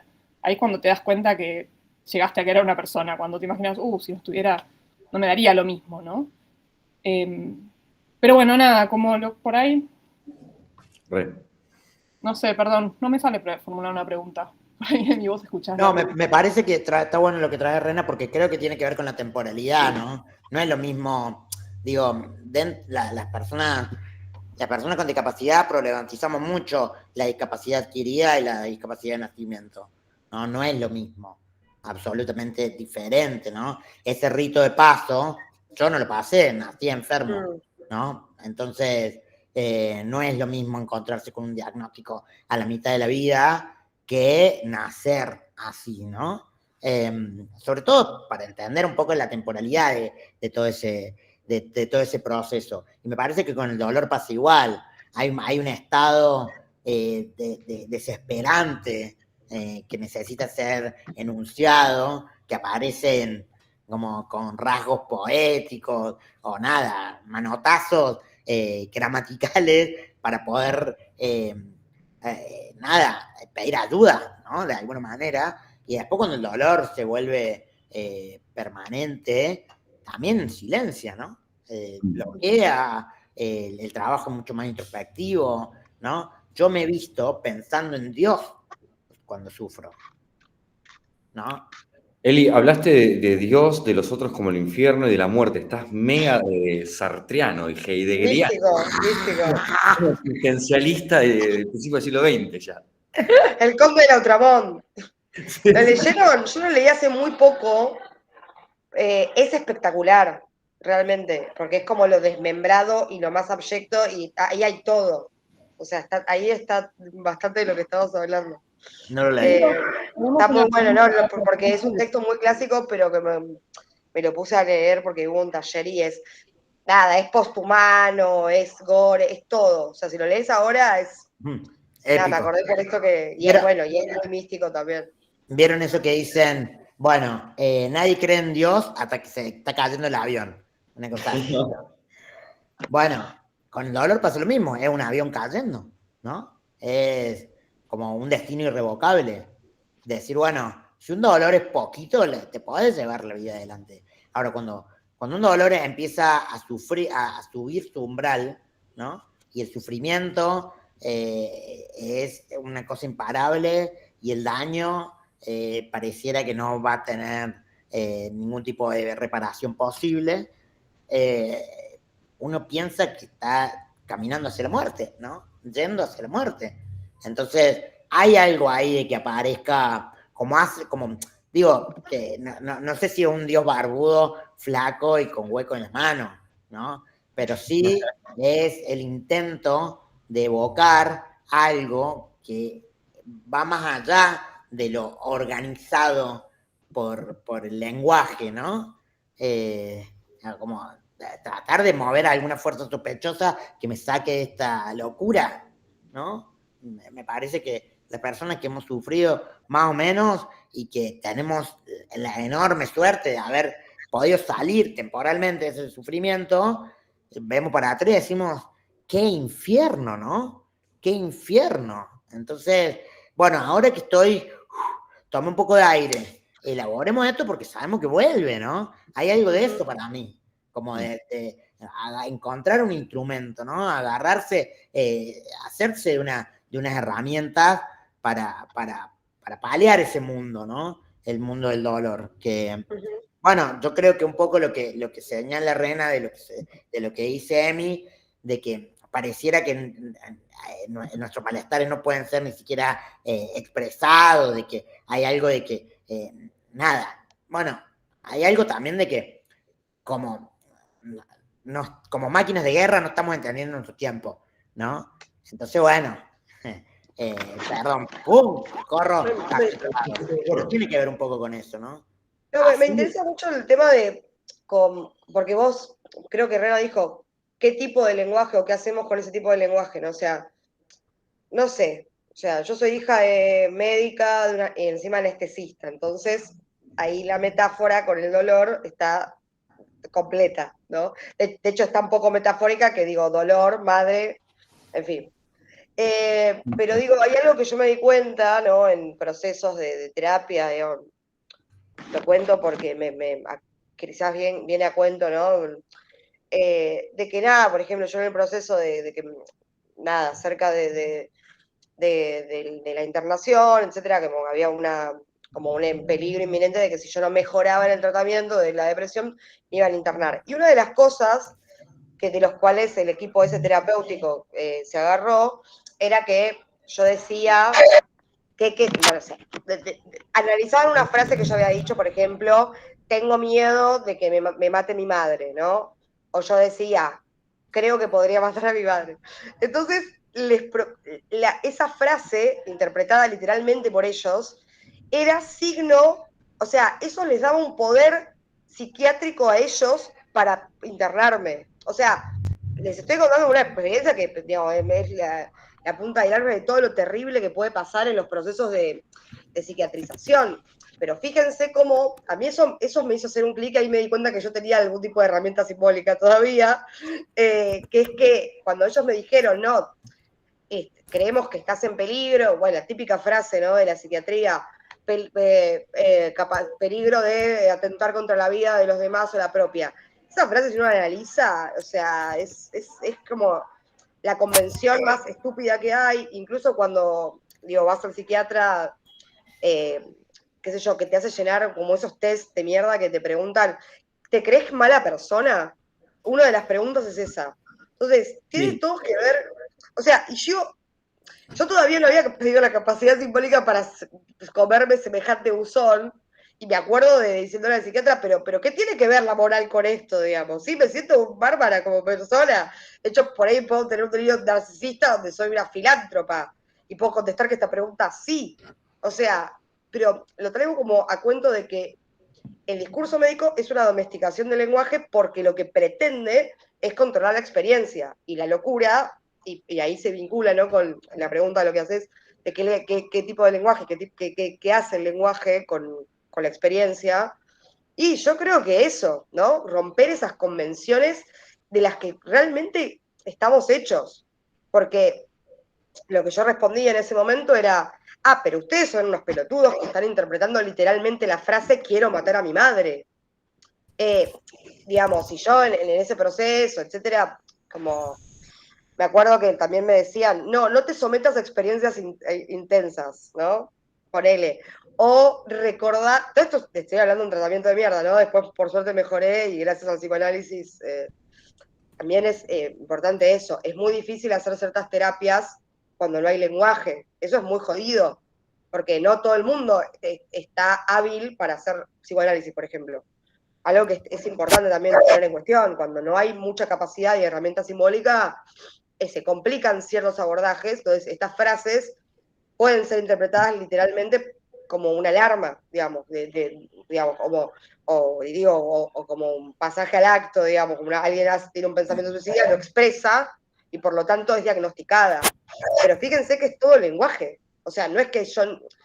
Se entiende un poco a dónde voy, como es realmente muy importante el dominio que podemos tener sobre los usos del lenguaje, o sea, porque nada, así se construye el poder simbólico que pasa a ser con poder real, digamos. A veces se piensa que eso, que la literatura, que el discurso, etcétera, no tiene una dimensión pragmática y un impacto en la materialidad de la experiencia de las personas enfermas, locas, etcétera, Y la verdad que sí, o sea, y creo que es cuestionarlo, o sea, es como cuestionarlo constantemente, digamos. No sé, me hicieron pensar en todo esto. Ren, vos A querías ver. que le hagamos la pregunta, ¿no? ¿Cierto? Sí, sí. Porque bueno, acá hay Hay, una pregunta por escrito.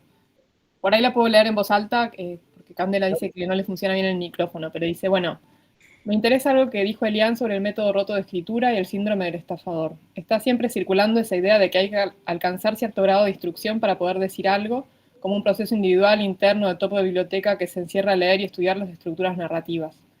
Luego me encuentro con las imágenes, con experiencias comunitarias que me recuerdan que el proceso artístico es lo más alejado al sujeto encerrado en sí mismo, al método, los rituales, el resultado final, la disciplina. De hecho, me doy cuenta que rehuyo de lo pulido, lo acabado, y me encuentro a mí misma en los bosquejos ajenos, en lo sucio, lo doloroso. En ese sentido, quería preguntarles a ambas cómo y cuándo fue el momento, si acaso se pudiera rastrear, en que encontraron esas fugas y sus propias voces en medio de un mar de voces y sobreinformación, en donde a veces parece que hay tantas voces que cómo voy a decir algo yo o qué tendría para decir yo. Bueno, espero haberla leído bien. eh, yo, a ver, qué pregunta muy buena.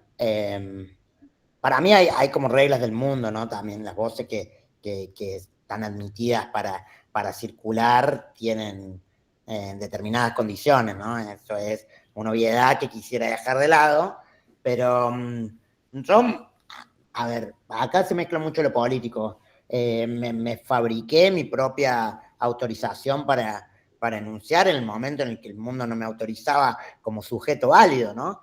De si uno sale al campo social y recibe la, los camionazos de mierda que recibimos, ¿no? ¿Qué te están diciendo? Vos no sos un humano válido. Bueno, entonces uno se da vuelta y empieza y dice, bueno, si vos no sos un humano, yo no soy un humano válido, bueno, ¿qué soy? Ese fabricarse la propia autorización, a mí al menos se me configuró como amor propio también, ¿no? Entonces, a la hora de buscar, no legitimación, sino cuencos donde pueda resonar aquello que hago, no voy a los lugares de siempre, ¿no? Y es ahí donde como se construye la diferencia, nada más que estamos agenciados en la diferencia desde un lugar muy lastimoso, ¿no? Como un lugar expulsado. Y yo digo, bueno, hay que ver como que, porque hay una gramática ahí que es espectacular también, ¿no? Como que no es solamente del dolor, de la disidencia, lo que está al costado, eso ya sabemos, la exclusión del mundo, no podemos hablar más de eso, ¿no? Como ya está, es un tema que con un genocidio por la tele, ya está, eso ya es como... entonces digo, bueno, ¿cómo nos fabricamos? Digo, no interpretar más el mundo y sorprenderlo, ¿no? Hacer otra cosa con eso. Estaría el ver el mundo, qué cosa hartante, ¿no?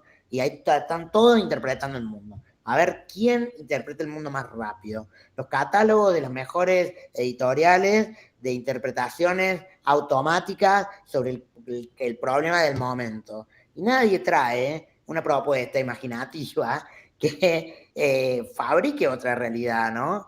Entonces yo digo, bueno, ahí yo pienso que no, es todo mi statement político haberme hecho mi lugar de autorización a mí mismo, ¿no? Además porque yo no tengo formación académica, yo entré a la universidad por la puerta de emergencia, ¿no? Porque soy docente, pero no estudié, no tengo título de grado ni nada. Por lo tanto, también me tuve que hacer métodos. Pienso, por ejemplo, veo mi biblioteca. En mi biblioteca, qué sé yo, tengo, no sé, tengo acá adelante muchos libros y si se los nombrara, es una cosa muy extraña, ¿no? Entonces digo, de la misma manera aprendí, de la misma manera actué, ¿no? Guiado por una intuición, ¿no? Que devenía en ética, obvio, ¿no? Que tiene que ver con las cosas del mundo que me maravillan y con las cosas del mundo que me irritan de alguna manera, ¿no? Pero antes que eso yo me tuve que habilitar un lugar del mundo para estar, ¿no? Porque si no, las camionadas de mierda que te tiran te asfixian, como nos asfixian a la mayoría. Entonces, bueno, ese fabricarme un lugar, yo tuve que hacer muy chico porque nací enfermo, entonces es un proceso que ni siquiera lo tengo como un recuerdo, ¿no? Es parte de una resistencia infantil, es una crueldad, lo pienso y se me parte la voz, ¿no? Como, pero sin embargo eso hizo también un proceso político en mí, ¿no? Y que eso, de alguna manera, cuando voy a procesos que son mucho más grandes que el singular, voy con eso. Y bueno, en algunos lugares no tiene cabida y en otros sí, ¿no? De alguna manera es como una brújula, qué sé yo.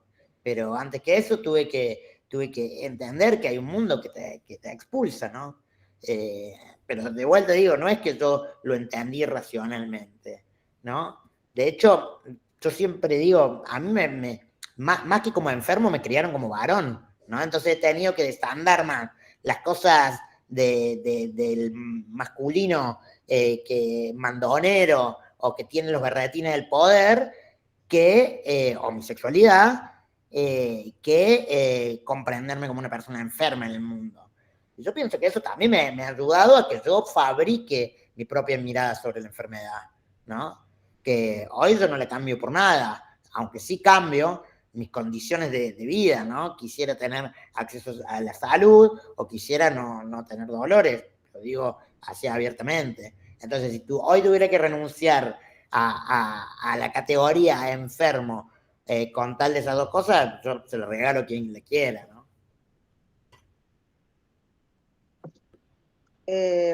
Bueno, no sé, yo Perdón. quería...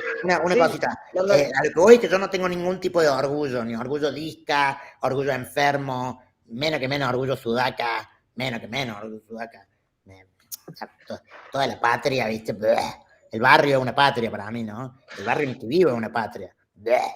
¿No? Como que todo eso, y la identidad, un lugar de orgullo, nada, para nada. O sea, a mí no me pasa, ¿no? Todo lo contrario. Por eso señalo que es una relación conflictiva, ¿no? Eso. Perdón, Meli, te paso la palabra. no, me interesa mucho y creo que muchos hablamos todo el tiempo, ¿no? Del problema de la tara identitaria con respecto a todo. Y también, bueno, la interpretosis, creo que es un término de Deleuze, no sé, de la interpretosis. Porque, bueno, va de lo mismo. O sea, la interpretosis lleva a la construcción de política identitaria, la construcción de la política identitaria lleva a la reducción de la experiencia singular. O sea, no sé, si puedo armar un silogismo, sería eso. Que bueno, y yo creo que eso incluso lleva al estigma, digamos, porque uno quiere salir del estigma, construye una voz, ¿no? Digamos, donde supuestamente se siente escuchado, pero después esa supuesta comunidad puede volvérsete en contra si realmente no establece vínculos reales. ¿Se entiende más o menos lo que quiero decir? Supuestamente eso, yo me nombro dentro de un colectivo, ese colectivo me aloja, pero como una masificación. Digo, pensemos realmente qué tan hospitalarios son los lugares, las fiestas, las asambleas, los espacios de estudio que se dicen supuestamente diversos. Pensemos realmente qué tanto pueden alojar a una persona que de repente, eso, tiene un ataque de pánico, de repente tiene una actitud más o menos inadecuada. Digo, realmente no son hospitalarios si nos ponemos, o para una persona disca ni hablar.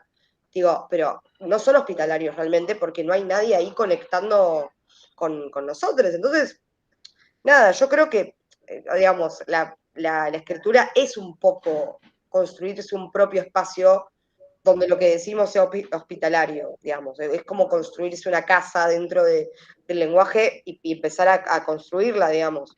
Y bueno, y después, digamos, es como, pero en medio de una casa en los andamios, ¿no? Hay una poeta uruguaya que se llama Circe Maya que dice eso, estoy siempre a medio hacer, como una casa llena de andamios, ¿no?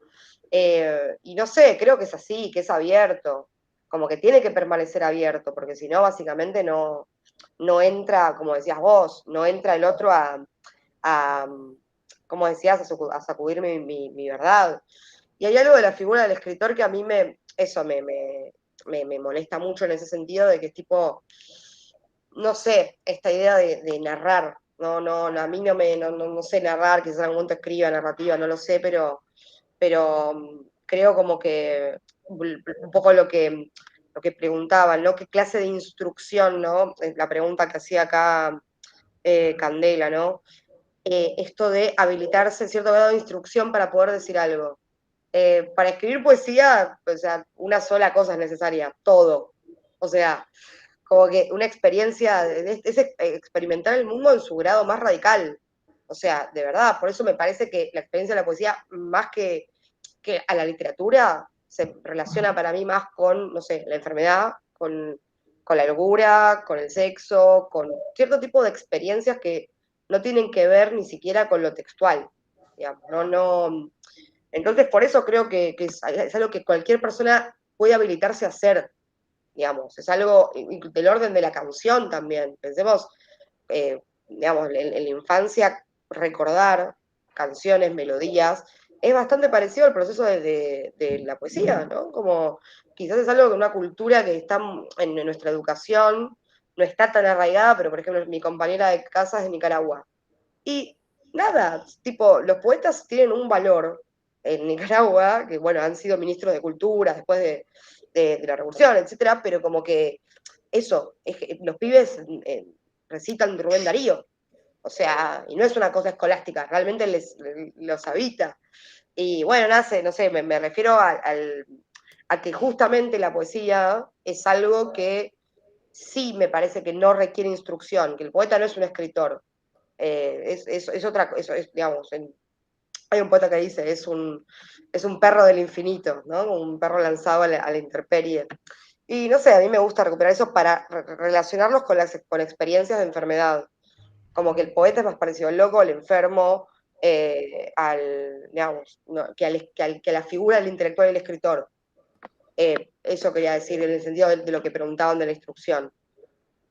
Obviamente después hay que formarse, leer, lo que sea, pero me parece que justo es un tipo de escritura que no requiere como instrucción intelectual, me parece. Al menos para empezar a escribir, ¿no? Después uno se manijea y Sí. está acá diciendo cosas. Cami quería hacer una pregunta y habíamos dicho de cortar a las 18, así que si les parece hacemos la pregunta de Cami y Y bueno, y le damos espacio a la respuesta también. a la respuesta de los chicos. No, la pregunta de Cami sin respuesta. Y leemos, ¿no? Y leemos. Leamos un fragmentito cada uno.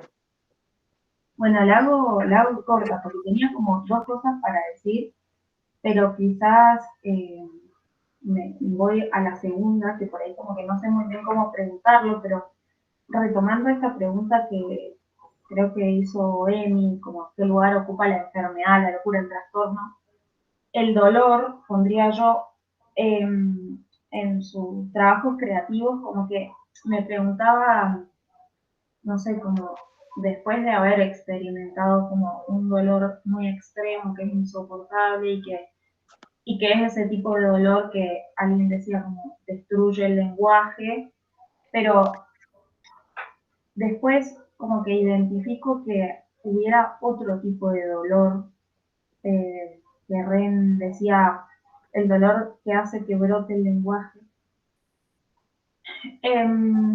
Y, y no sé, como que últimamente ando de panicosa y como que no aguanto nada, o sea, como voy a la facultad, estoy cursando, me duele la cabeza y empiezo a pensar, a maquinar como no, me tengo que ir, no, quédate tranquila, no, mejor aguantar, no, mejor andar, y como que frente a esta imposición de las culturas terapéuticas de eliminar el dolor, la fealdad, la gordura, lo que sea, y estar siempre felices, y el coaching y todo esto, como que me preguntaba cómo hacerle lugar al dolor, cómo alojarlo, me salió un furcio.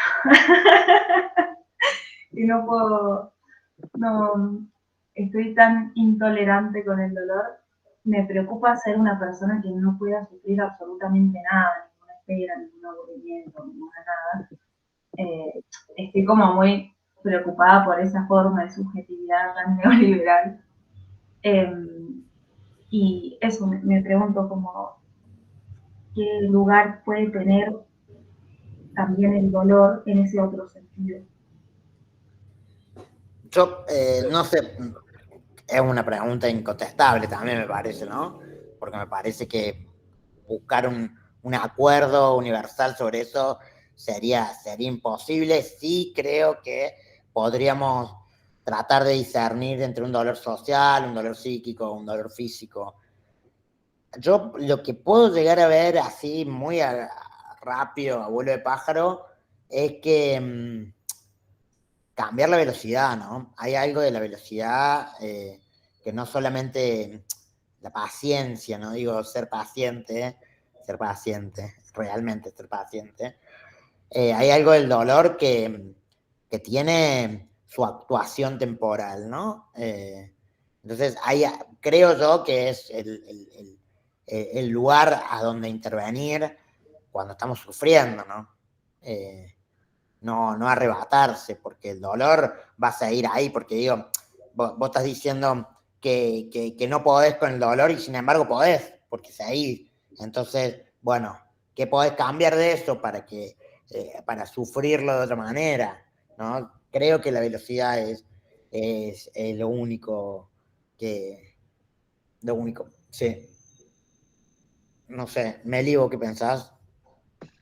Yo les quería leer una cita de Glenn Sixus. Están los materiales, que mandaron los chicos, porque, no sé, básicamente creo que escribir no sé, es como que no... A ver, es doloroso escribir sobre ciertas cosas, por supuesto.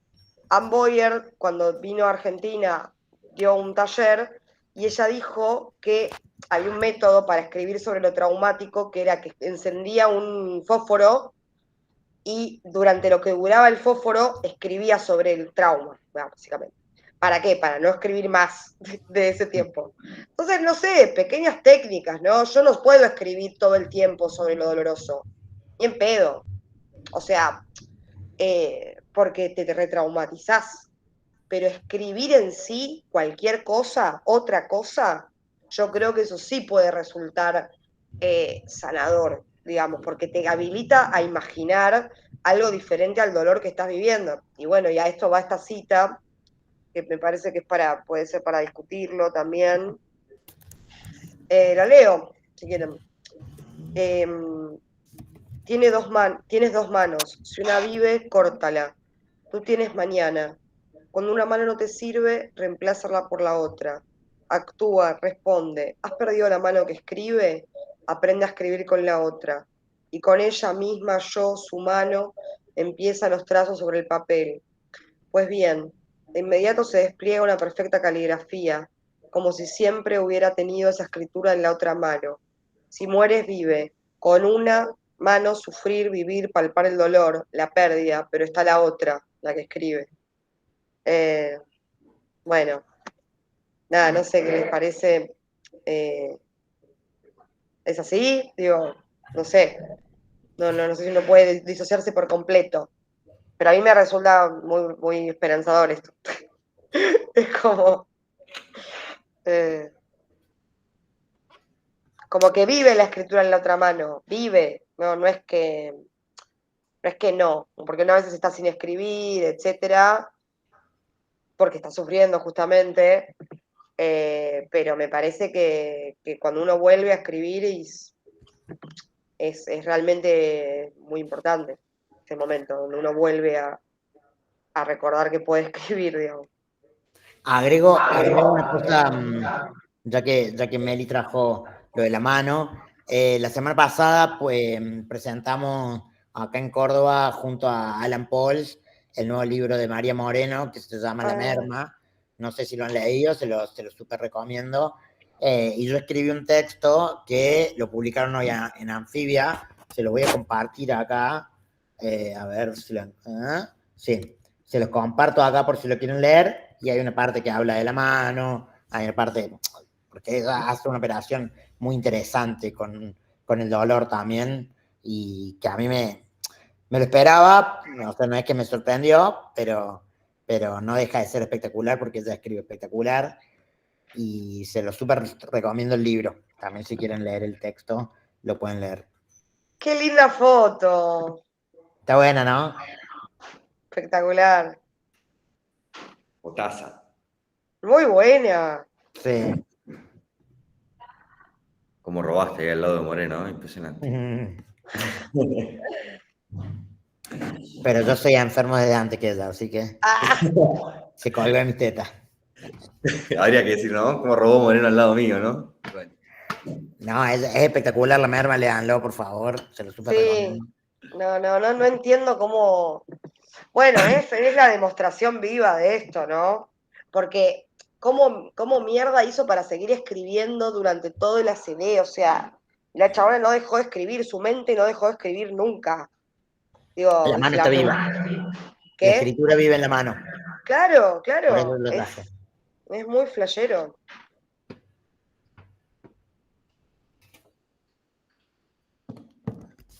Amigos, siendo 6:15, de mi parte, decir que me divertí mucho y que tomé muchos apuntes.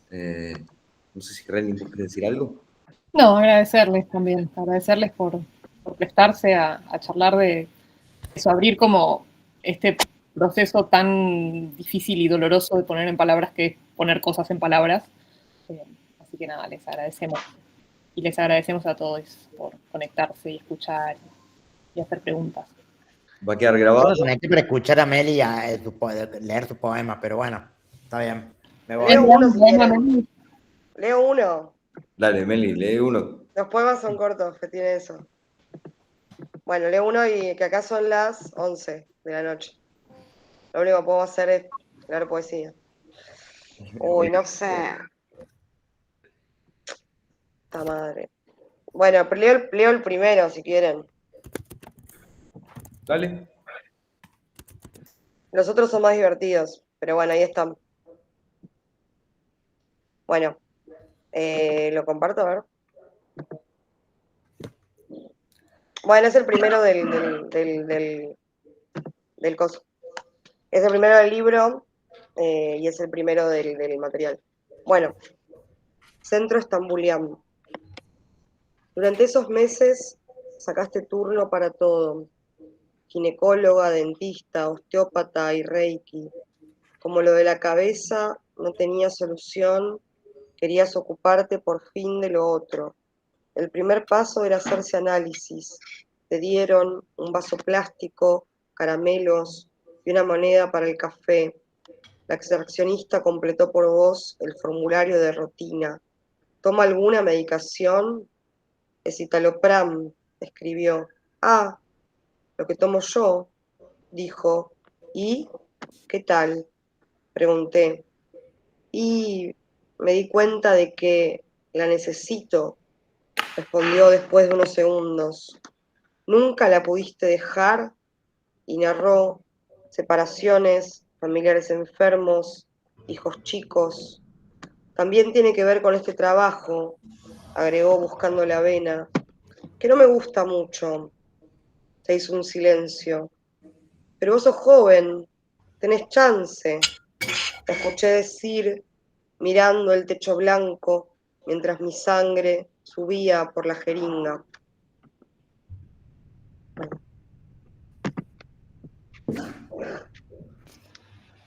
Hermoso. Yo puedo leer una cosa cortita si quieren. Sí. Voy a leer, lo acabo de pasar en el texto, pero, o sea, puedo leer algo del libro, pero me parece que quiero leer lo otro. ¿Puedo leer lo que quiera o tengo que leerlo del libro? Hacé lo que quieras, Celi. Por supuesto que puedes leer lo que quieras, que es esa El pregunta. libro es espectacular. No sé, estamos en un contexto académico, tengo acá paranoia, perdón. Bueno, voy. Cuerpos amontonados, cuerpo de obra, corporalidades y disidencias, cuerpo en fuga, cuerpa, cuerpe, cuerpo con X, cuerpo con arroba, cuerpo con guión bajo, corporalidades, cuerpito, teoría del cuerpo, poética del cuerpo, oye, tu cuerpo pide salsa, acuerparse, poner el cuerpo, poner la cuerpa, soma, esqueleto, cuerpo en disputa, máquina, fábrica, flujos. El gesto de decir cuerpo está vaciado de sentido. Si solo nombrarlo fuese suficiente para exonerarse de toda alienación, alcanzaría con decir dolor para rajar del sufrimiento. Si digo morfina, ¿aliviaré? Excelente. Espectacular. Está ahí en el libro, así que en el texto, por si lo quieren leer. En realidad fue un engaño con la mejor parte del texto para que... Me pareció un gran final. Buenísimo, buenísimo. No, gracias por juntarlo. Yo tengo el de la loca linda, que es también una joda con eso. Tipo, de toda la loca mala, loca linda, loca como tu madre. Y me dio mucha gracia que... Nada, posta, gracias por juntarnos, porque hace rato que tenemos que queríamos hacer. Sí. Esto parece Bueno, un y gracias corazón a o una todos. tapa. Es un corazón, ¿no? ¿Se ve? Un corazón. Porque este es medio guita, ¿o no? Decir hacer así es como que me estás hablando de guita. Plata, quiero plata. Muchas gracias. Nos vemos en 3D en algún momento de la vida. Pronto, en noviembre voy para allá. Así que Nos veremos en 3D. Bueno, noviembre. A todos por sumarse y a ambos por la conversación. Bueno, a los que están en el grupo, nos vemos en noviembre para nuestro último encuentro del año. Y bueno, llegamos hasta acá, ¿les parece? Sí. Bueno, vayan a tomar. Además, esperamos verlos en los siguientes encuentros abiertos. Gracias. Chao, gracias a todos. Chao. Gracias, chao. Gracias, chao. Chao, chao.